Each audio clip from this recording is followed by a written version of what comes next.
Inara Rusli tahun 2023 sempat viral gara-gara diselingkuhi Virgon yang menjalin cinta terlarang dengan perempuan lain. Inara pun sempat menuai atensi, simpati dan empati halayak luas lantaran punya hati seluas samudra karena memilih memaafkan perempuan yang jadi perebut suaminya.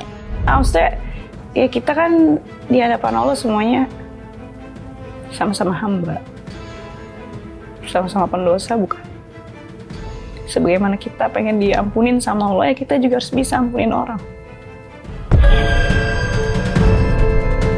Karena dia gitu, aku sedih karena setiap kali aku ngebahas sesuatu tentang Allah tuh kayak aku ngerasa kasih sayang dia tuh jauh lebih besar gitu ke aku. Jadi aku nggak pedulin lagi yang lain.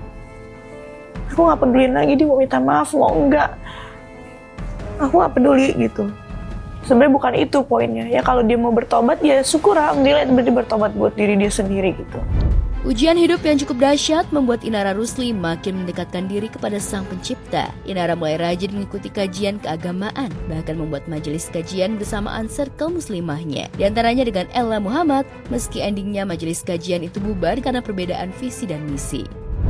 Karena kan yang bersangkutan beliau sudah bikin majelis lagi, jadi selama hampir kurang lebih sekitar 5 bulan ya, 5 bulan ke 6 bulan itu sudah ngajiku sudah berbeda dengan kajian yang teman searah yang punyanya Kak Inara. Kalau fitnahan tuh dari mana aja nggak sih Sisi? Iya. Betul. Ada satu yang aku sukain yang pernah diucapkan oleh guru saya itu adalah sesuatu yang memfitnah itu akan kembali kepada memfitnah ya. Tak hanya makin mendalami agama Islam lewat kajian, Inara Rusli juga rajin pergi ke Tanah Suci untuk menunaikan ibadah umroh. Bahkan pada November 2024, Inara pernah pergi umroh bareng ketiga anaknya. Dalam momen tersebut, Inara sempat dijodohkan dengan Hendra Zain, ustadz muda yang jadi pembimbing umrohnya. Bahkan saat umroh, Hendra Zain membantu Inara menggendong anaknya, sampai-sampai anak-anak Inara memanggil Hendra Zain dengan sebutan ayah. Spontan aja, makanya aku juga bingung gitu kan, maksudnya padahal sehari-hari juga kadang-kadang ke tempat dedinya gitu, maksudnya nggak kurang lah main sama dedinya, tapi sama Ustadz Hendra sama Ustadz Amir nih kok cepet banget akrabnya, ngebondingnya tuh cepet banget, bahkan mereka sampai manggil ayah.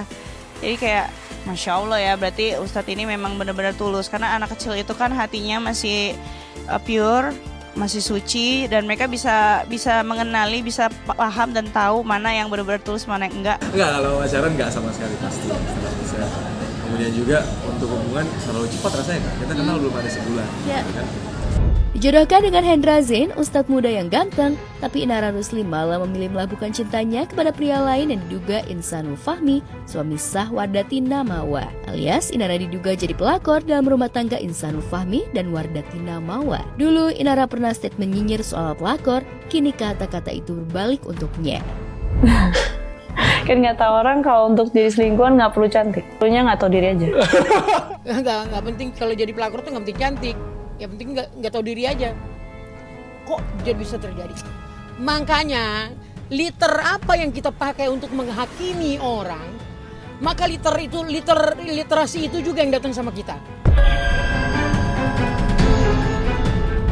Tak hanya statement nyinyir soal pelakor, Inara Rusli juga termakan oleh kata-katanya sendiri kalau tidak ada perempuan baik-baik yang mau sama suami orang.